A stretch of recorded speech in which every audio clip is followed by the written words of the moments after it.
So today, an illegal migrant with a long rap sheet facing a judge for a brutal stabbing on a Charlotte train. And we're learning he was deported twice. Border czar Tom Homan says it could have all been avoided. These are more than 2 million people who crossed the border under Joe Biden and got away. They weren't fingerprinted. They weren't vetted. They paid more to get away. They didn't just turn themselves in the Border Patrol, get a free airline ticket to a city and get a free hotel room and free medical care. They paid more to get away. And why is that? Because they didn't want to be fingerprinted. They didn't want to be invited because they're gang members. They're criminal aliens. Fox News legal analyst Gregg Jarrett joins us now. Greg, when you look at this rap sheet, I mean, it's just pretty telling. Deported twice, assault with a deadly weapon, attempted first-degree murder, breaking and entering a motor vehicle. I mean, this is not the best when it comes to an immigrant story of someone wanting to contribute to society, right? You're right, Lawrence. I mean, this guy's long criminal history should never have been allowed in the U.S., but Joe Biden's open border policy enabled him to slip right back in. You know, this is a broken record of violence and murder that, millions of people who've become innocent victims can attest to. So, it's really hard to believe that any responsible person would ever object to deporting criminal, illegal aliens.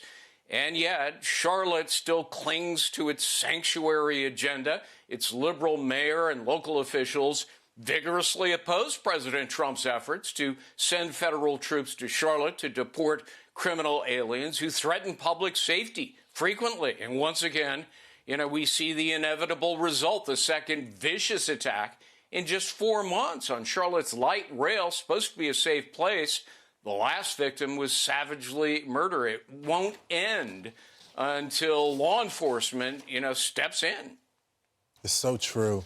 I want to get your comments on this other topic, and that is Luigi Mangione. He's going to return to court after New York City prosecutors shared evidence photos revealing Mangione's possession at the time of his arrest. And he has quite the list of items. I guess the main point that they're trying to make is that this should not be in the court's record because they're saying that it was illegally obtained. Do you think that's going to hold any water, though? No, I don't think so, Lawrence. Defense attorneys routinely try to suppress incriminating evidence obtained during an arrest. They cite Fourth Amendment unreasonable search and seizure. Here, though, it's not unreasonable because the law well recognizes an exception, and that is police are allowed to search a bag if it's incidental to an arrest for obvious safety reasons, exigent circumstances. You don't want to discover a bomb belatedly in the backpack of a suspected assassin during the arrest. So I doubt that the seized evidence will be excluded, which means what was found is likely admissible, and it's highly incriminating. Handwritten notes, a journal implicating Mangione, as well as the alleged murder weapon and a homemade silencer. But even without all of that evidence, you've got the guy on videotape. Right. And so, a conviction is pretty strong.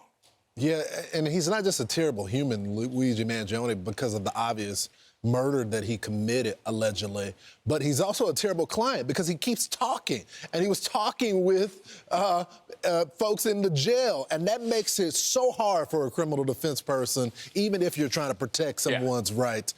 Greg, thanks so much for joining the program. Okay, Lawrence, thanks so much. And you can watch the brand new special, Healthcare's Homicide, the Luigi Mangione case. That's available right now on foxnation.com. Thanks, Greg. I'm Steve Ducey. I'm Brian Kilmeade. And I'm Ainsley Earhart. And click here to subscribe to the Fox News YouTube page to catch our hottest interviews and most compelling analysis.